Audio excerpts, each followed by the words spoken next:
Hi and welcome back to the TheStoneRager. So firstly, I'd just like to say thank you to you all. We've just hit the 2,000 subscriber mark, which is absolutely mind-blowing. So thank you to you all for subscribing and watching the channel. So about a fortnight ago, you watched me rebuild a wall at the front of my house, what the Amazon man had reversed into. Well, would you believe it? Somebody else has reversed or hit the wall at the front of the house again on the cheek end. I'm not saying it's the Amazon man, I don't want to point any fingers. It was just like it when my wife got home from work, and she took great delight in telling me about it, because it only happened about 3 days after I'd just rebuilt the other end. So I thought it's a nice day. I've been to fetch some tools, the birds are tweeting, it's my day off, and I thought you'd like to join me as we just build this simple cheek end at the front of the property while we have a nice cup of tea. So I'll get some gloves on and we'll get going.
So that's it, the wall's all built up. It's gone up quite well.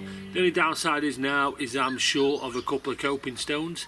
Because I've levelled the coping stones up, because they were all on a bit of an angle and they just weren't dressed up properly on the bottom of the copers. The whole wall's a badly built wall, if I'm completely honest with you. But luckily down at my yard I've got lots of stone that I can match that in to make some new coping stones. So I'll probably do that one day next week just to finish it off. Last job I've got to do now is brush up, make sure it's all nice and tidy, keep the wife happy. Thank you for watching, and I'll see you all next time.